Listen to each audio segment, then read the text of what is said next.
ఒకానొకప్పుడు బుద్ధ భగవానుడు 1250 మంది భిక్షువులతో జీవక కుమార భక్కునికి చెందిన మామిడి తోటలో విడుదల చేశారు. అది పౌర్ణమి రోజు. అప్పుడు మగధ మహారాజు అయిన అజాతశత్రువు స్తంభాలతో నిర్మించబడిన తన సువిశాల రాజమందిరంలో తన మంత్రులతో ఆసీనుడై ఉన్నాడు. ఆహ్లాదకరమైన వాతావరణం చేత ప్రేరణ పొంది అజాతశత్రు మహారాజు మంత్రులతో ఈ విధంగా అన్నాడు: అయ్యా, ఈ వెన్నెల చాలా చూడముచ్చటగా, అందంగా, దివ్యంగా, సుందరమైన, ఆకట్టుకునే విధంగా ఉంది. ఈ సమయంలో నేను ఏ శ్రమణుణ్ణి, ఏ బ్రాహ్మణుణ్ణి సందర్శించడం ద్వారా నా మనసుకి ప్రశాంతత చేకూరుతుంది అని అడిగాడు. అప్పుడు రాజుగారి మంత్రుల్లో ఒక మంత్రి లేచి, మహారాజా, పురాణ కశ్యపుడు ఒక సంఘాన్ని, ఒక శాఖను నిర్వహిస్తుంటాడు. ఆయన ఒక శాఖకి ఆచార్యత్వం వహిస్తుంటాడు. ఆయన ప్రముఖుడు. ఆయన సిద్ధుడు మరియు మతస్థాపకుడు. ఆయన కాలానుగుణ మార్పులకు గురికానివాడు, వృద్ధాప్యంలో ఉన్నవాడు, అంతిమ క్షణాలకు చేరువై ఉన్నవాడు. మీరు ఆయన దర్శనం చేసుకోండి, దానివల్ల మీ మనస్సుకి ప్రశాంతత లభిస్తుంది అని చెప్పాడు. ఆ మాటలు విన్న అజాతశత్రువు మౌనం వహించాడు. అప్పుడు ఇంకొక మంత్రి లేచి, రాజా, మక్కల గోశాలుడు ఒక సంఘాన్ని, ఒక శాఖని నిర్వహిస్తున్నాడు. ఆయన ప్రముఖుడు, ప్రసిద్ధుడు, ఒక మతస్థాపకుడు. అతడు కాలానుగుణ మార్పులకు గురికానివాడు. మీరు ఆయన సందర్శిస్తే మీ మనసుకు ప్రశాంతత లభిస్తుంది అని చెప్పాడు. అది విని కూడా రాజు మౌనం వహించాడు. అప్పుడు వేరొక మంత్రి లేచి, అయ్యా, అజితకేశ కమ్మలుడు ఒక సంఘాన్ని స్థాపించాడు, ఓ శాఖను నిర్వహిస్తుంటాడు. ఆయన ప్రముఖుడు, కాలానుగుణ మార్పులకు గురికానివాడు. అతడు వృద్ధాప్యంలో ఉన్నాడు. జీవిత చర్మాంకంలో ఉన్న అతను సత్యమే చెబుతాడు. అతన్ని దర్శించుకుంటే తమ మనస్సుకి ప్రశాంతత చేకూరుతుందని చెప్పాడు. ఇది విని కూడా అజాతశత్రువు మౌనం వహించాడు. అప్పుడు వేరొక మంత్రి లేచి, అయ్యా, పకుద కాత్యాయనుడు ఒక ప్రముఖమైన వ్యక్తి. ఆయన ఒక సంఘానికి, ఒక శాఖకు ఆచార్యత్వం వహిస్తున్నాడు. ఒక మతస్థాపకుడు, కాలానుగుణ మార్పులకు లోనుగాని ప్రతిభావంతుడు. మీరు ఆయన దర్శిస్తే మీ మనసుకు ప్రశాంతత చేకూరుతుంది అని చెప్పాడు. ఇది విని కూడా మహారాజు సమాధానం చెప్పకుండా మౌనంగా ఉన్నాడు. వేరొక మంత్రి లేచి, అయ్యా, సంజయ బేలత్తి పుత్రుడు ఒక ప్రముఖుడు, కాలానుగుణ మార్పులకు గురికాని ఒక మతస్థాపకుడు. ఆయన వృద్ధాప్యంలో ఉన్నాడు, జీవిత చర్మాంకంలో ఉన్నాడు. ఆయనను మీరు దర్శిస్తే మీ మనసుకు శాంతి కలుగుతుంది అని చెప్పాడు. ఇది విని కూడా రాజు మౌనం వహించాడు. అప్పుడు వేరొక మంత్రి లేచి, అయ్యా, నిగంతనక పుట్టుడు ఒక సంఘానికి, ఒక ధర్మానికి ఆచార్యునిగా ఉన్నాడు. ఆయన కాలానుగుణ మార్పులకు గురి కాకుండా స్థిరంగా ఉన్నాడు. ఆయన పెద్దవాడు, జీవిత చర్మాంకంలో ఉన్నారు. తమరు ఆయన దర్శిస్తే తమ మనసుకు ప్రశాంతత పొందుతుంది అని చెప్పారు. అది విని కూడా అజాతశత్రువు మహారాజు మౌనాన్నే ఆశ్రయించాడు. ఈ విధంగా సంవాదం జరుగుతుంటే మహారాజుకు దగ్గరలోనే కూర్చున్న మహారాజుకు అతి ప్రియమైన జీవకుడు నిశ్శబ్దంగా కూర్చొని ఉన్నాడు. అది చూసి మహారాజు, ప్రియమైన జీవక, ఎందుకు నువ్వు మౌనంగా ఉన్నావు అని అడిగాడు. దానికి జీవక కుమార భక్కుడు ఈ విధంగా సమాధానం ఇచ్చాడు: మహారాజా, వరసిద్ధుడు, సంపూర్ణుడు, సంపూర్ణ చైతన్యం గలవాడు అయిన బుద్ధుడు 1250 మంది భిక్షువ సంఘంతో నా మామిడి తోటలో విడుదల చేసి ఉన్నాడు. ఆయన మంచి కీర్తి గలవాడు, పరిపూర్ణుడు, సంపూర్ణమైన చైతన్యం గలవాడు, సర్వజ్ఞుడు, ఆచార్యులకే తిరుగులేని మార్గదర్శకుడు.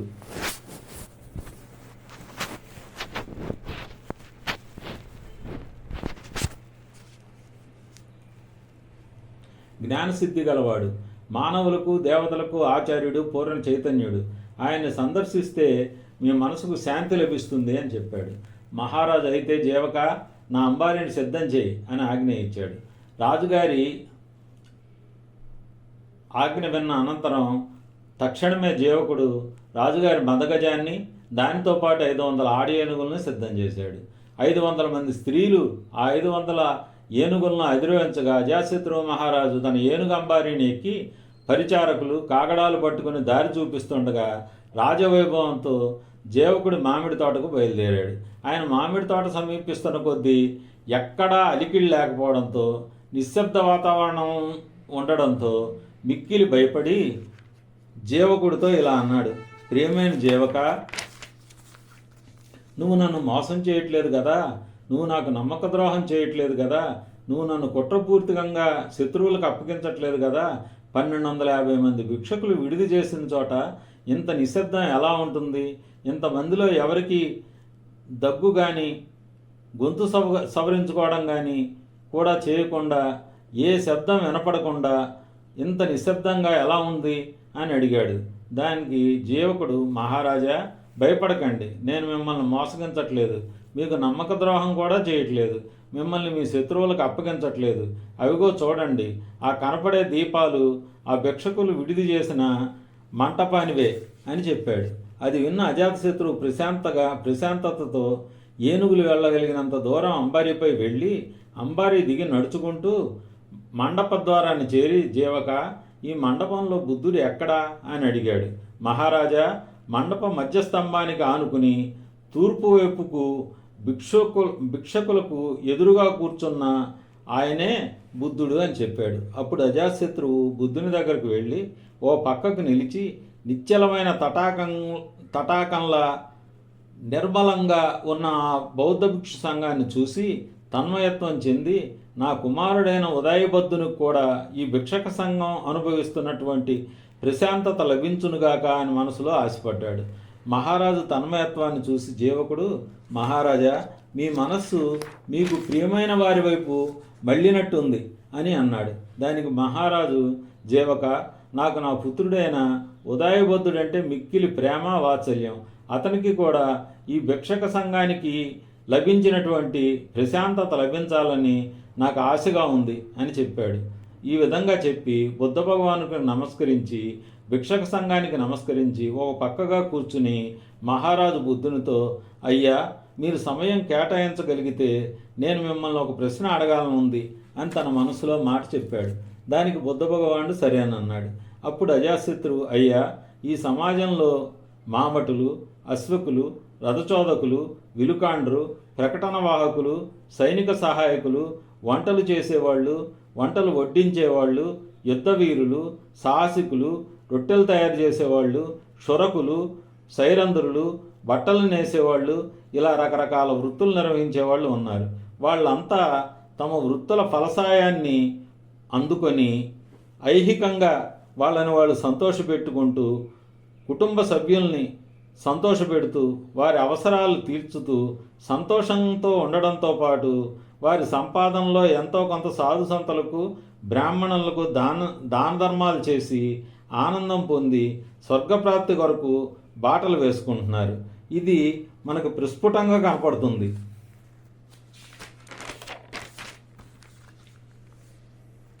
అలాగే సన్యాస జీవితం అవలంబించేవాళ్ళు ఈ ఇహలోకంలో ఏమైనా ఫలితాలు సాధించగలరా?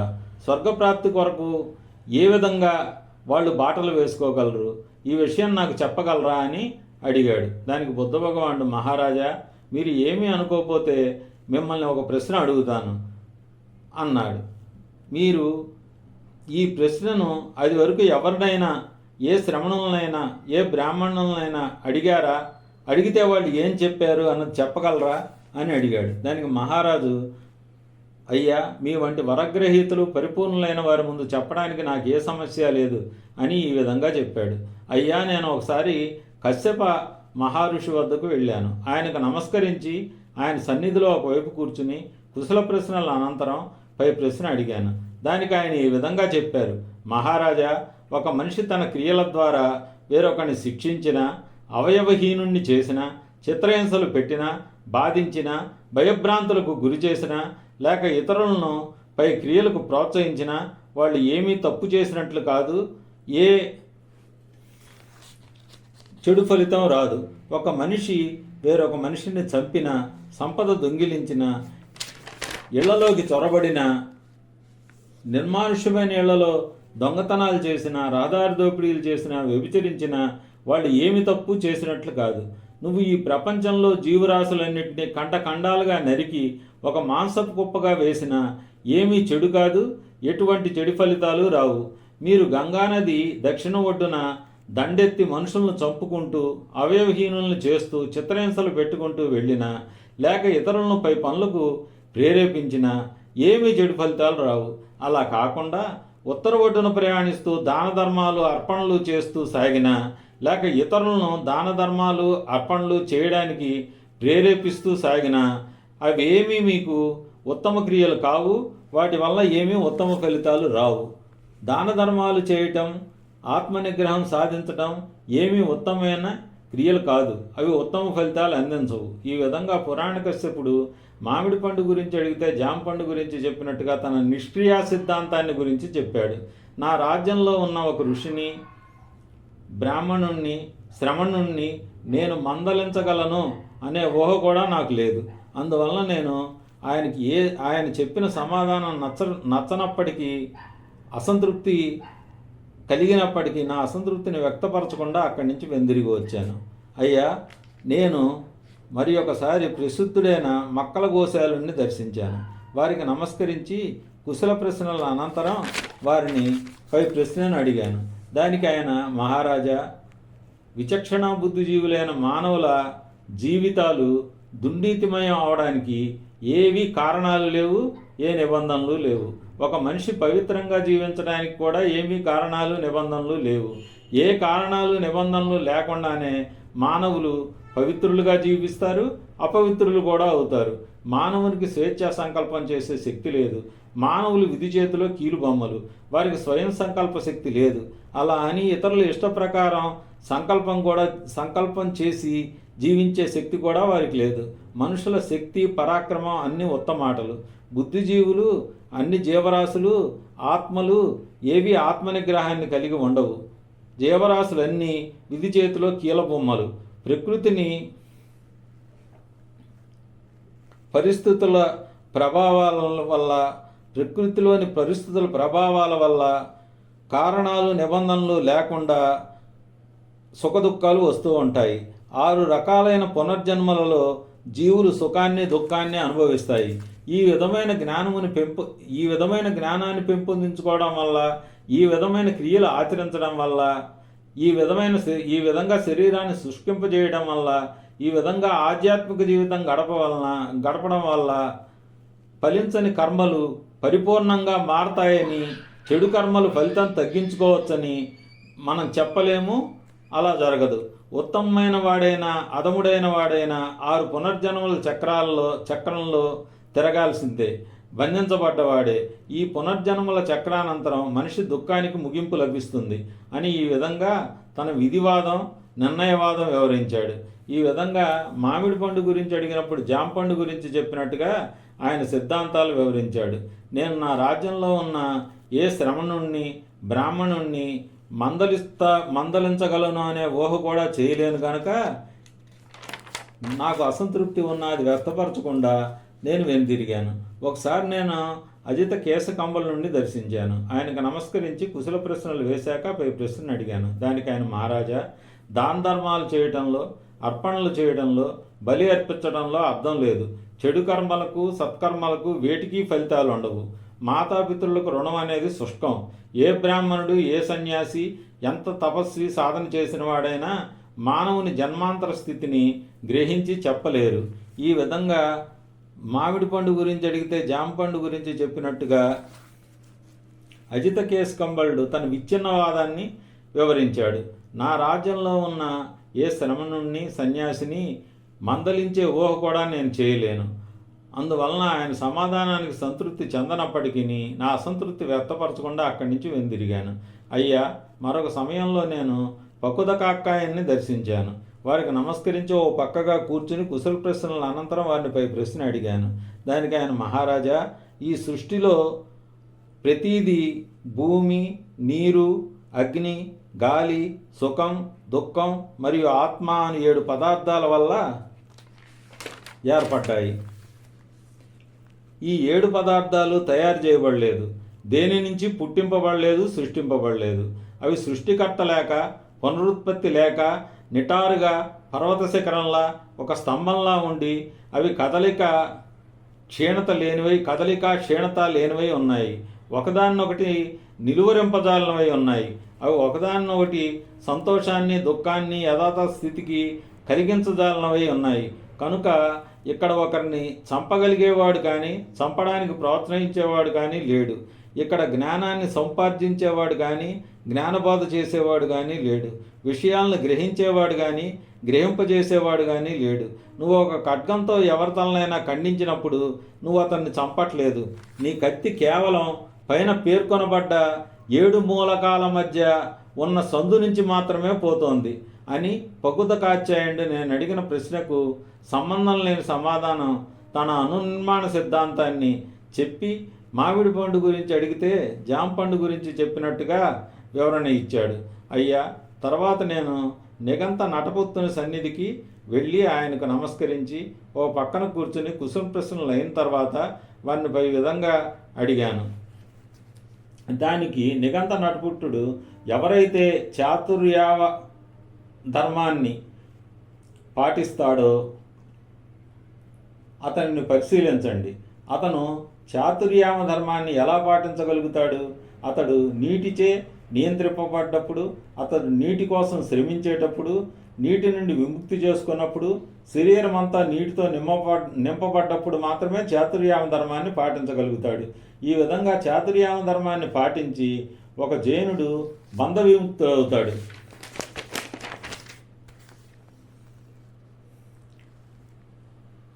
ఆత్మసాక్షాత్కారం, స్వీయ నియంత్రణ పొందగలుగుతాడు అని మామిడి పండు గురించి అడిగినప్పుడు జామ పండు గురించి చెప్పినట్టు నా ప్రశ్నకు సంబంధం లేని సమాధానం చెప్పాడు. నా రాజ్యంలో నివసించే సన్యాసిని, జ్ఞానిని మందలించే ఊహ కూడా చేయలేని నేను అతని సమాధానానికి అసంతృప్తి చెందినప్పటికీ అది వ్యక్తపరచకుండా వెనుదిరిగాను. ఇంకొకసారి నేను సంజయ్ బేలత్తపుత్రుని దర్శించి వారికి నమస్కరించి ఓ పక్కగా కూర్చుని కుశల ప్రశ్నల అనంతరం ఈ ప్రశ్న అడిగాను. దానికి ఆయన, మహారాజా, మీరు ఉదాహరణకి పరలోకం ఉన్నదా అని నన్ను అడిగితే నేను ఉన్నదని నమ్మితే ఉన్నది అని చెప్తాను. కానీ పరలోకం ఇలా ఉంటుందని కానీ అలా ఉంటుందని కానీ వేరొక విధంగా ఉంటుందని కానీ చెప్పలేను. మీరు పరలోకం ఫలాని విధంగా ఉంటుందని చెప్పినా అది అలా ఉండదని నేను తిరస్కరించలేను. మీరు పరలోకం లేదు అంటే, పరలోకం ఉంది లేక లేదు అంటే, జీవులకు పునర్జన్మ ఉన్నది అంటే లేదు అంటే, సత్కర్మలకు దుష్కర్మలకు ఫలితాలు ఉంటాయా లేవా అంటే నేను ఏమీ చెప్పలేను. ఎందుకంటే మానవుని జ్ఞానానికి పరిమితులు ఉన్నాయి అవి అని తన ఆగ్నేయవాదాన్ని వినిపించాడు. ఈ విధంగా మామిడి పండుని గురించి అడిగితే జామ పండు గురించి చెప్పినట్టు సంజయ్ బేలత్తపుత్రుడు పొంతం లేని సమాధానాలు చెప్పాడు. నా రాజ్యంలో నివసించే ఏ సన్యాసిని కానీ జ్ఞానిని కానీ మందలించే ఊహ చేయలేని నేను నా అసంతృప్తిని వెల్లడించకుండా అక్కడి నుంచి వెళ్ళిపోయాను.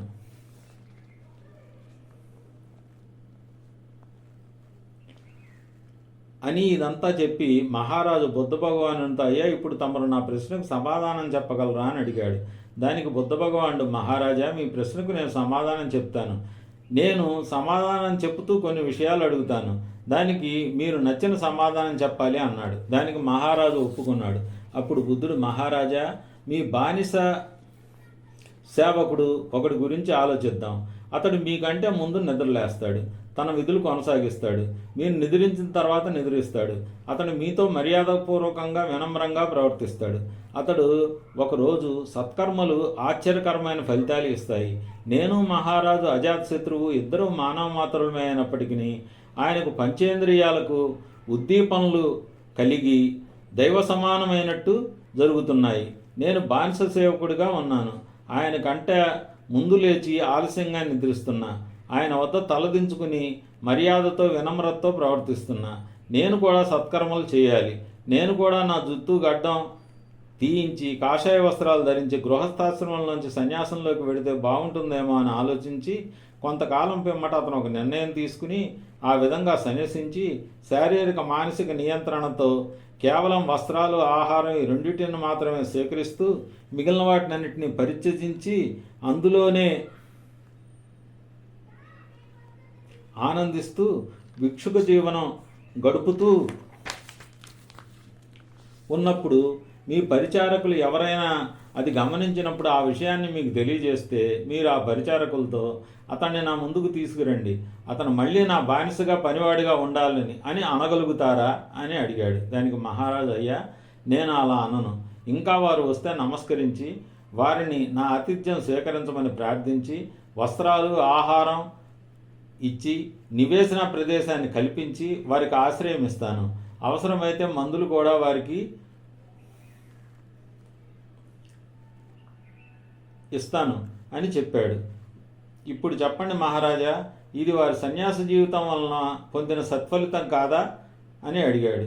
దానికి ఒప్పుకున్న మహారాజు, అయ్యా సన్యాస జీవితం వల్ల లభించే వేరొక ఫలితం గురించి చెప్పగలరా అని అడిగాడు. దానికి శ్రవణ గౌతముడు, చెప్తాను మహారాజా, మీ రాజ్యంలో ఎవరైనా రైతు కానీ గృహస్థుడు కానీ ఏదైనా పనివాడు కానీ ఎవరైతే సంపాదన పరులో వాళ్ళు సత్కర్మల వల్ల వచ్చే ఫలితాలు అద్భుతంగా ఉంటాయి. అందువల్లనే అజాశత్రు మహారాజు నాలాగా మనిషి అయినప్పటికీ దేవుడులాగా అన్ని ఇంద్రియ భోగాలు అనుభవించగలుగుతున్నాడు. కనుక నేను కూడా నాకున్న సంపదను వదిలి శిరోమండనం చేయించుకుని కాషాయ వస్త్రాలు ధరించి గృహస్థాశ్రమాన్ని పరిత్యజించి సన్యాసుల్లో కలవాలని నిశ్చయించుకుని సన్యసించి శరీరాన్ని వాక్కుని మనసుని నిగ్రహించుకుని కేవలం ఆహారము వస్త్రాలతో తృప్తి చెంది మిగిలిన అన్ని సంసార భోగాలను త్యజించి పరివ్రాజక జీవితంలో తృప్తిని ఆనందాన్ని అనుభవిస్తూ సాగిపోతుంటే ఈ విషయం మీ దృష్టికి వచ్చినప్పుడు మీ పరిచారకులను పిలిచి మీరు ఆ వ్యక్తిని నా ముందు ప్రవేశపెట్టండి. అతను ఖచ్చితంగా వ్యవసాయం చేయాల్సిందే, పని చేయాల్సిందే, గృహస్థ జీవితం గడపాల్సిందే అని ఒత్తిడి చేస్తారా అని ప్రశ్నించాడు. దానికి మహారాజు, అయ్యా నేను అలా ప్రవర్తించను. పైపెచ్చు వారికి నమస్కరించి ఉచితాసనం ఇచ్చి గౌరవించి వారికి ఆహార వస్త్రాలు అందజేసి వారికి నివాస సౌకర్యం కలుగజేసి అవసరమైతే వైద్య సేవలు అందించి రక్షణ కల్పిస్తానని సమాధానం చెప్పాడు. దానికి బుద్ధుడు, చూశారా మహారాజా, ఇది సన్యసించడం వలన కలిగే రెండవ లాభం అని చెప్పాడు. దానికి మహారాజు, అయ్యా వీటన్నిటికంటే కూడా శ్రమణ జీవితాన్ని బ్రాహ్మణ జీవితాన్ని అవలంబించడం వల్ల కలిగే అత్యుత్తమ ఫలితాలు ఇంకేమైనా ఉంటే చెప్పగలరా అని ప్రశ్నించాడు. దానికి బుద్ధుడు ఈ విధంగా చెప్పాడు. మహారాజా, ఈ ప్రపంచంలో ఒక సంపూర్ణ సిద్ధుడు, పరిపూర్ణుడు, పూర్తి చైతన్యం పొందినవాడు, సత్ప్రవర్తన కలిగిన పవిత్రుడు, ఆచార్యులకే ఆచార్యుడైనవాడు తన అంతర్దృష్టితో ఈ ప్రపంచాన్ని, దేవుళ్లను, బ్రాహ్మణులను, జ్ఞానులను, మాయను, ప్రపంచంలోని శ్రమణులను, బ్రాహ్మణులను అర్థం చేసుకుని ఆ జ్ఞానాన్ని అందరికీ పంచుతున్నప్పుడు ధమ్మపదాన్ని ఏదైతే ప్రారంభంలో మధ్యలో చివరిలో అర్థవంతంగా ఉంటుందో అటువంటి ధమ్మపదాన్ని ప్రబోధిస్తూ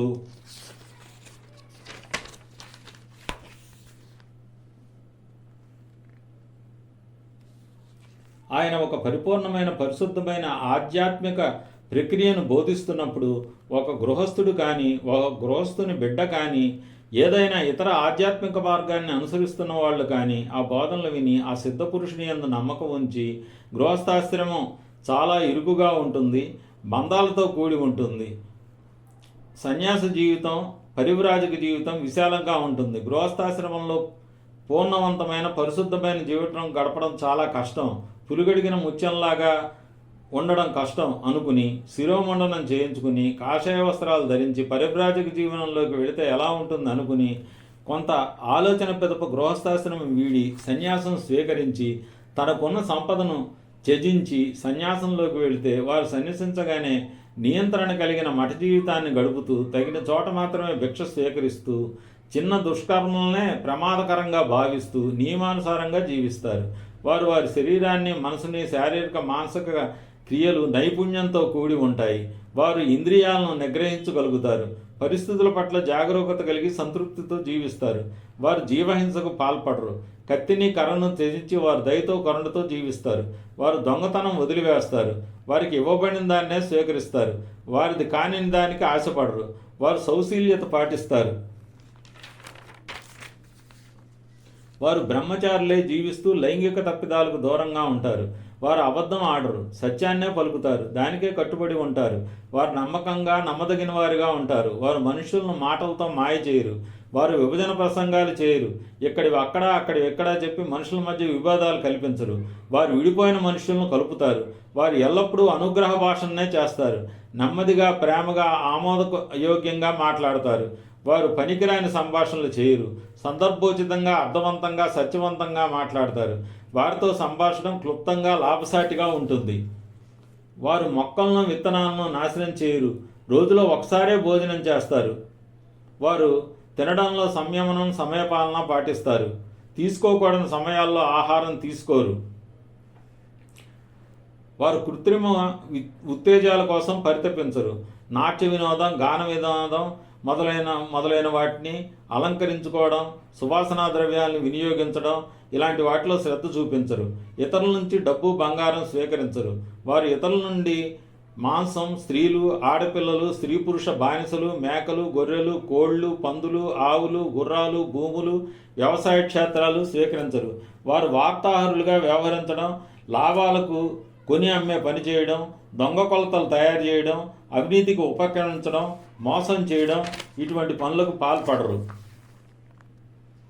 చంపడం, క్షతగాత్రులను చేయడం ఇటువంటి పనులకు పాల్పడరు. హింసను ప్రేరేపించరు. ఈ విధంగా వారు నీతి నియమాల్లో పరిపూర్ణత సాధిస్తారు. మహారాజా, కొంతమంది బ్రాహ్మణులు, శ్రమణులు తమ శిష్యులు, విశ్వాసులు ఇచ్చే ఆహార పదార్థాలు స్వీకరిస్తూనే మొక్కలకు, విత్తనాలకు హాని కలిగిస్తూ, వృక్షజాతికి హాని కలిగిస్తూ ఉంటారు. కొంతమంది బ్రాహ్మణులు, శ్రమణులు వారికి విశ్వాసులు ఇచ్చిన ఆహారం స్వీకరిస్తూనే వారి సొంత ఉపయోగార్థం ఆహార పానీయాలు, పరిమళ ద్రవ్యాలు, వస్తువాహనాలు నిల్వ చేసుకుంటూ ఉంటారు.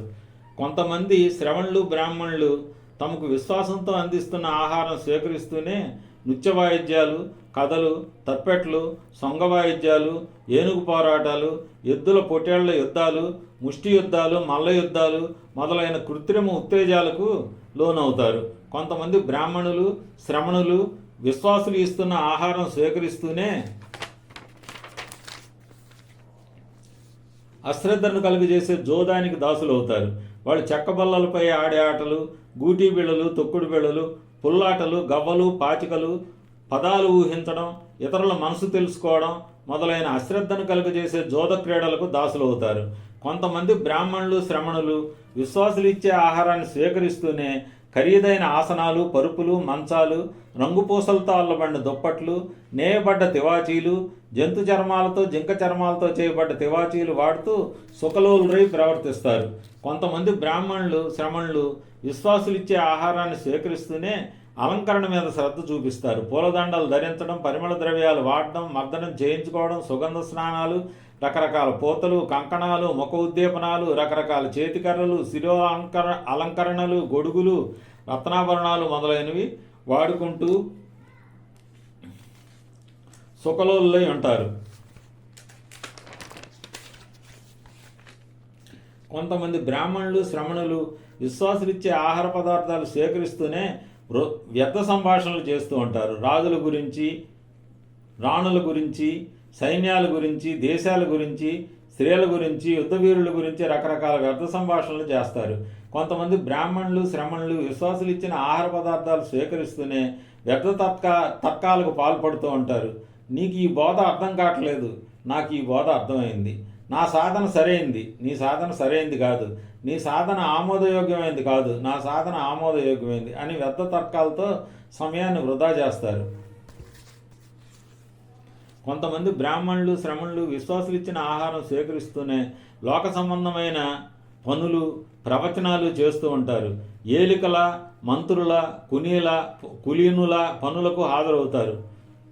కొంతమంది శ్రమణులు, బ్రాహ్మణులు విశ్వాసులు అందించిన ఆహారం స్వీకరిస్తూనే మోసాలకు పాల్పడడం, సంపదను ఉపయోగించి మరింత సంపద సృష్టించడం, పొగడతల ద్వారా ఎదుటివారిని ఉబ్బించి పబ్బం గడుపుకోవడం చేస్తారు.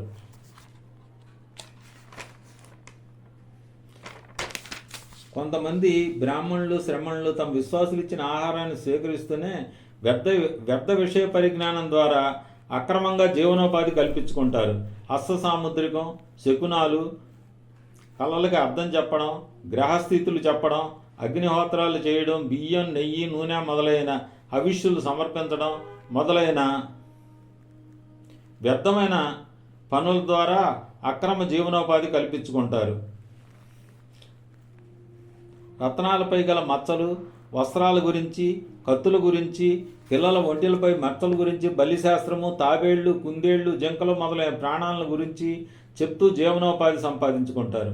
కొంతమంది బ్రాహ్మణులు తమ విశ్వాసులిచ్చే ఆహార పదార్థాలను స్వీకరిస్తూనే భవిష్యవాణి చెప్తూ అక్రమంగా జీవనోపాధి సంపాదిస్తారు. ఫలాని రాజు ఆక్రమణలో దూసుకు వెళ్తాడని, శత్రురాజు వెనక్కి తగ్గుతాడని, లేదా శత్రురాజు ఆక్రమణలో దూసుకెళ్తాడని మనరాజు వెనక్కి తగ్గుతాడని, శత్రురాజు గెలుస్తాడు మనరాజు ఓడిపోతాడని, లేక మనరాజు ఓడిపోతాడు శత్రురాజు గెలుస్తాడని పనికిమాలిన జోస్యాలు చెప్పుకుంటూ జీవిక పోషించుకుంటారు.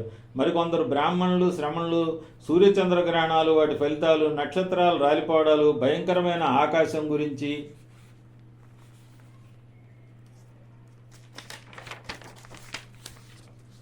గ్రహస్థితుల గురించి, భూకంపాల గురించి, వాటి ఫలితాల గురించి చెప్పి జీవనోపాధి సంపాదించుకుంటూ ఉంటారు.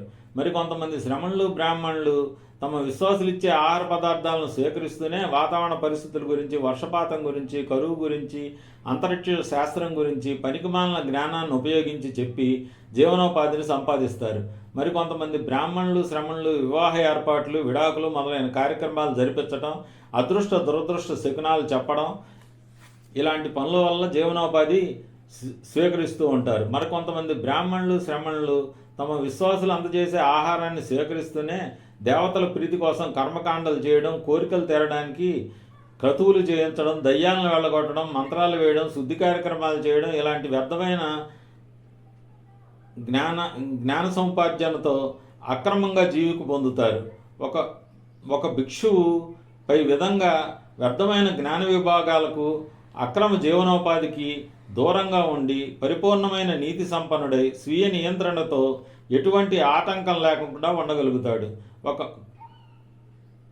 ఒక మహారాజు తన శత్రు సమూహాలన్నింటినీ నిర్జించాక ఏ వైపు నుండి కూడా ప్రమాదం రాదని నిశ్చింతగా ఎలా ఉండగలుగుతాడో,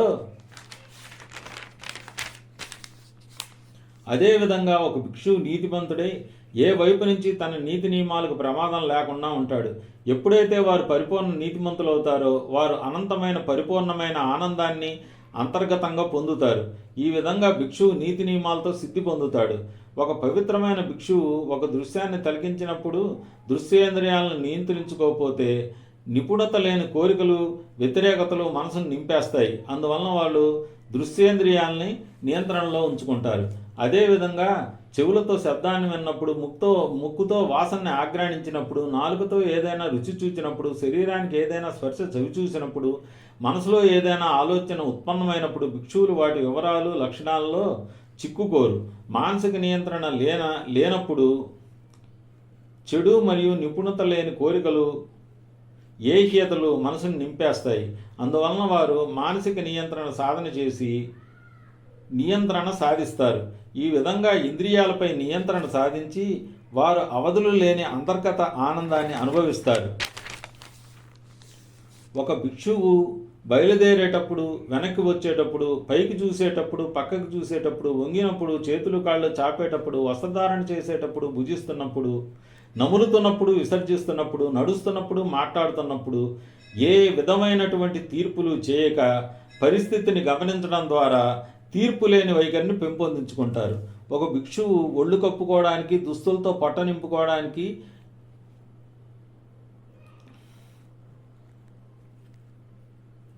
భిక్షతో సంతృప్తి చెంది ఎక్కడికి వెళ్ళినా ఈ రెండు తప్ప మిగిలిన ఏవీ స్వీకరించక సంతృప్తిని కలిగి ఉంటాడు. ఒక స్వేచ్ఛగా బాదర్యబందీ లేని పక్షిలా జీవిస్తాడు. ఈ విధంగా ఉన్నతమైన నీతి నియమాలు కలిగి ఇంద్రియ నిగ్రహం సాధించి వారు పరిత్యజించి పరివ్రాజక జీవితం స్వీకరించి వారు ఒక వదిలివేయబడ్డ ఒక నివాసం వద్ద కానీ, కొండపై కానీ, లోయలో కానీ, ఏదైనా వృక్షము కింద కానీ, శ్మశానంలో కానీ, గడ్డి కుప్పల వద్ద కానీ, అడవిలో గుహలో నివసిస్తూ భిక్షాటం తర్వాత బాసం బట్టం వేసుకుని నడుము తిన్నగా ఉంచి తీర్పు లేని వైఖరితో పరిస్థితులు గమనిస్తూ తీర్పు లేని మానసిక స్థితిని పొందగలుగుతారు. వాళ్ళు కోరికలు లేని హృదయంతో జీవిస్తారు. మనసు నుంచి కక్ష, ద్వేషం తుడిచేసి జీవులన్నిటిలో కరుణ చూసి కరుణపై ధ్యానం చేస్తారు. వారు నిస్త్రాణ మత్తులు వదిలి వాళ్ళు నిస్సత్వ మత్తుని విసర్జించి ధ్యాన జీవితం గడుపుతారు. ఆందోళన, అపరాధ భావన లేకుండా ధ్యానం చేసి వారు మనసు నుంచి ఆందోళన, అపరాధన భావన తుడిచివేస్తారు. మనసుని సందేహ నివృత్తిలో ఉంచుకుని ధ్యానించి వారు సందేహ నివృత్తితో నైపుణ్య గుణములపై కేంద్రీకరించి నమ్మిక కలిగి మనసు నుంచి సందేహాన్ని తుడిచేస్తారు. ఒక రుణగ్రస్తుడైన మనిషి ఇష్టపడి పనిచేస్తే, అతని పనిలో విజయం సాధిస్తే, అతని అప్పులు తీర్చేయడమే కాకుండా తన కుటుంబీకులకు తగినంత ఎలా ఉంచుకుంటాడో ఇది చూసి ఆ వ్యక్తి మనసు ఎలా సుఖ సంతోషాలతో నిండిపోతుందో, పై బంధాలు తొలగించుకుని భిక్షువు కూడా మనసు సుఖ సంతోషాలతో నింపుకుంటాడు.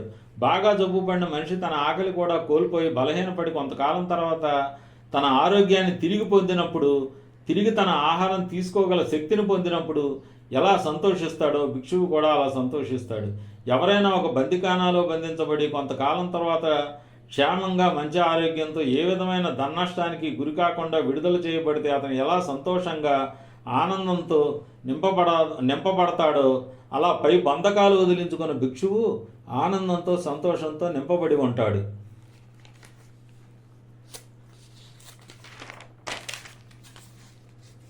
ఒక వ్యక్తి బానిసగా మారాడు అనుకోండి, అతను వేరే వాళ్ళ ఆస్తి అవుతాడు. తనకు కావలసిన చోటకు పోలేడు.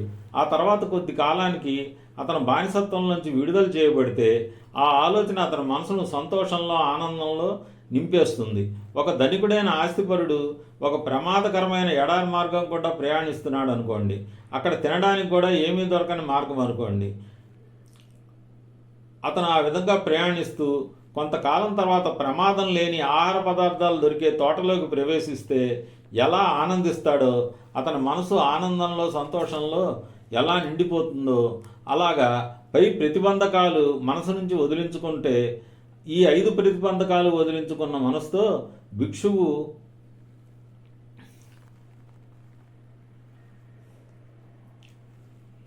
రుణగ్రస్తత నుంచి బయటపడ్డట్టు, సంపూర్ణ ఆరోగ్యం పొందినట్టు, బందికానాలో నుంచి బయటపడ్డట్టు, దాస్య శృంఖలాలు తెగ్గొట్టుకున్నట్టు, ఎడారిలో నుంచి ప్రయాణిస్తూ చక్కటి ఆహార పదార్థాలు దొరికే తోటలో ప్రవేశించినట్టు,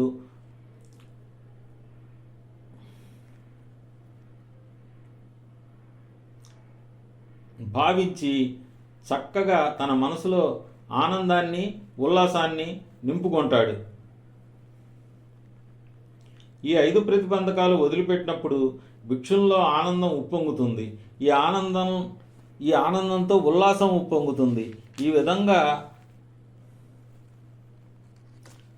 మనసు ఉల్లాసంగా ఉన్నప్పుడు శరీరం ప్రశాంతంగా ఉంటుంది.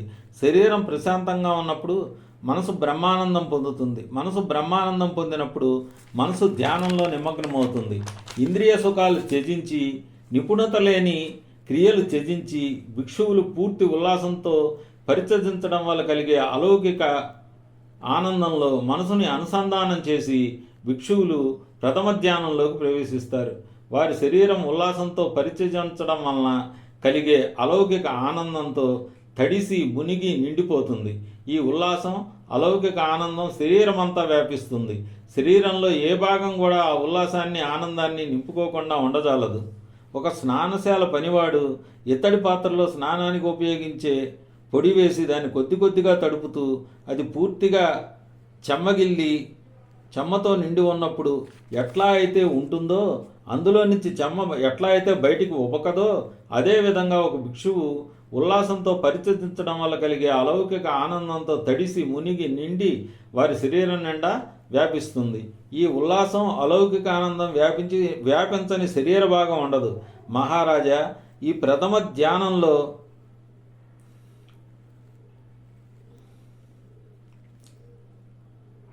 శ్రమణుడు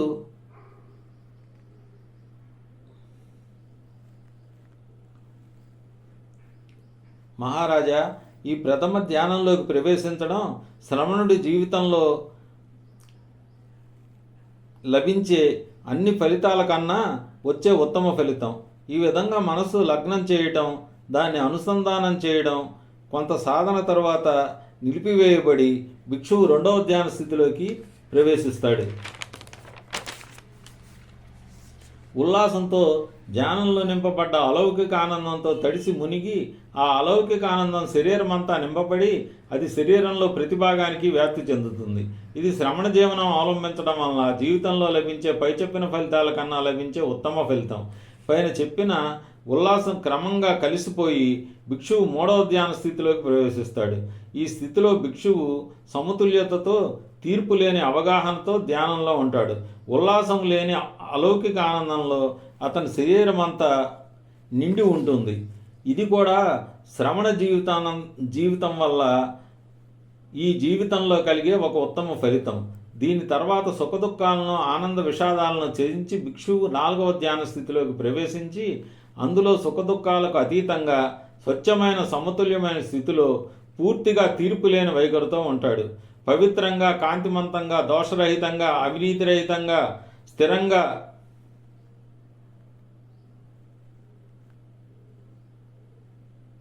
ఛేదించలేని విధంగా భిక్షువు మనసు సమాధ స్థితిలోకి వెడుతుంది. వారు ఆ మనసును జ్ఞానం వైపు, సాక్షాత్కారం వైపు మళ్లిస్తారు. శ్రమణ జీవితం వల్ల ఈ వర్తమాన జీవితంలో కలిగే ఉత్తమ ఫలితాల్లో ఇది ఒకటి. ఈ విధంగా పవిత్రత పొందిన కాంతివంతమైన దోషరహితమైన సమాధి స్థితిలో భిక్షువు మనసుతో శరీరాన్ని తయారు చేయడం వైపు దృష్టి సారిస్తాడు. ఈ శరీరం నుంచి వారు భౌతికమైన మనసుతో చేయబడ్డ ఏ విధమైన లోపాలు లేని శరీరాన్ని తయారు చేస్తారు. ఇది కూడా వర్తమాన జీవితంలో ఒక శ్రమణుడు సాధించగలిగిన ఉత్తమ ఫలితం.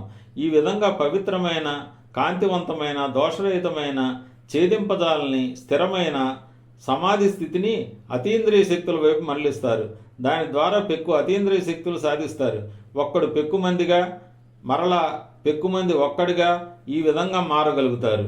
ఆటంకం లేకుండా గోడలో నుంచి, పర్వతంలో నుంచి వెళ్ళగలుగుతారు. భూమిలోకి దిగడం, నీటిపైన నడవడం, పక్షిలాగా ఎగరడం, శరీరాన్ని బ్రహ్మలోకం దాకా తీసుకెళ్లడం మొదలైనవి సాధించగలుగుతారు.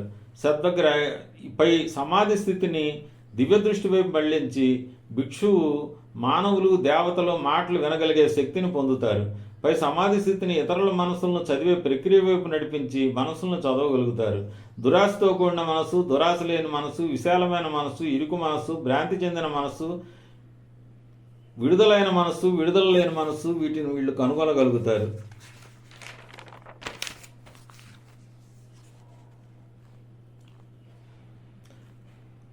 ఈ సమాధి స్థితిని గత జన్మ రహస్యాల వైపు మళ్లించి 1, 2, 3, 4, 5, 10, 100, 1000, 100,000 సంవత్సరాల పునర్జన్మలను,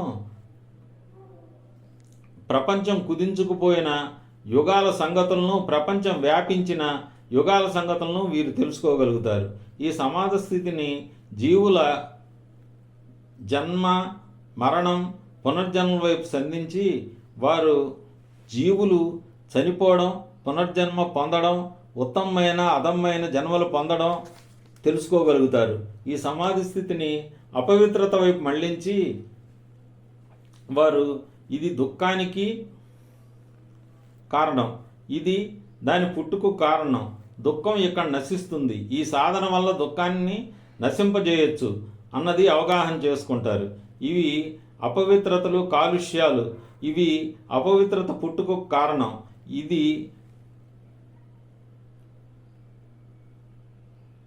అపవిత్రత తొలగించే విధానం, అపవిత్రత ఈ విధంగా తొలగిపోతుంది.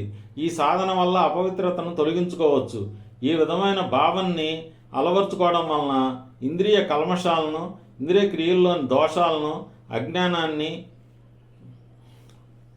తొలగించుకుని పునర్జన్మ వాంఛను తొలగించుకుంటారు.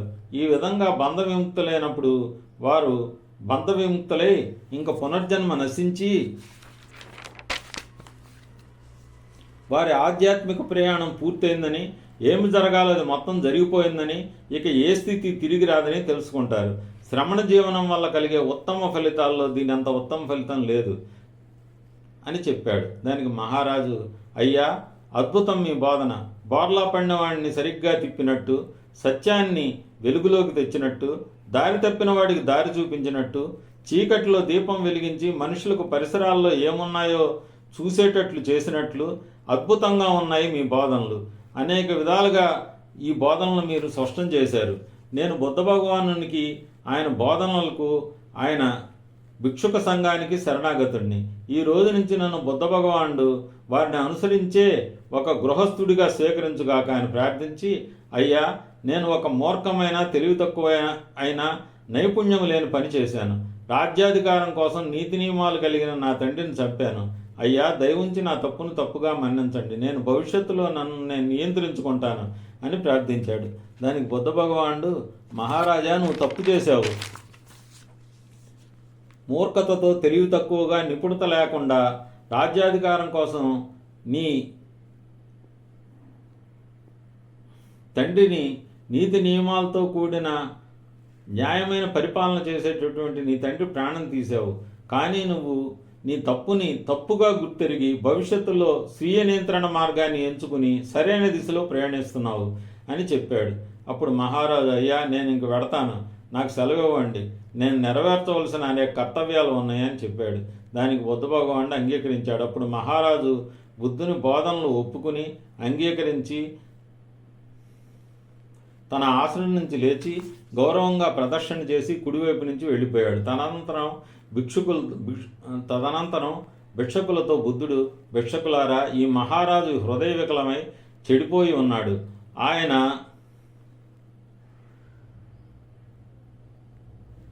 న్యాయబద్ధమైన, నియమబద్ధమైన పరిపాలన సాగించే తన తండ్రిని రాజ్యాధికారం కోసం చంపకుండా ఉన్నట్లయితే మచ్చలేని నిష్కళంకమైన దమ్మము ఆయనలో ఇప్పుడే ఆవిష్కరింపబడి ఉండేది అని చెప్పాడు. ఈ బోధనలో ఉన్న బౌద్ధ భిక్షుకులు మిక్కిలిగా సంతోషించారు.